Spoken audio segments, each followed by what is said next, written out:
How's it going, everybody? Justin Savage here, MarineMax Venice. We are aboard a brand new Sea Ray 230 SPX. Give you a quick walk through the boat.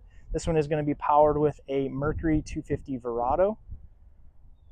And as you make your way into the boat, you have a nice large sun pad here for hanging out and catching some sun.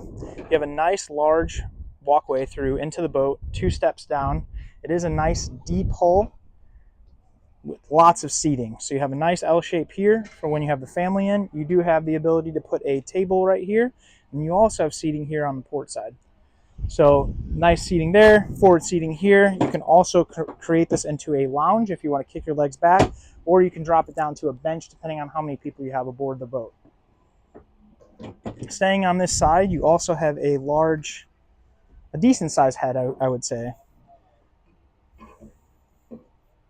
And then jumping over to the helm, very simplistic, Simrad display, Fusion audio, and everything's nice and labeled. There's no guesswork on what does what. Very simplistic, easy to drive boat. And as you can see in the bow here, you can also put the table up front if you are just hanging out up here, and then you can see how deep it is. So if you are out on the water and you catch yourself in a little bit of chop, you're nice and deep. You don't feel like you're going to get tossed out. You even have a nice handle here to keep yourself secure. This is an amazing family boat. Very nice entry point, price point. So come on in to MarineMax Venice. Let us walk you through it and see how you like it. Thanks again. My name is Justin Savage.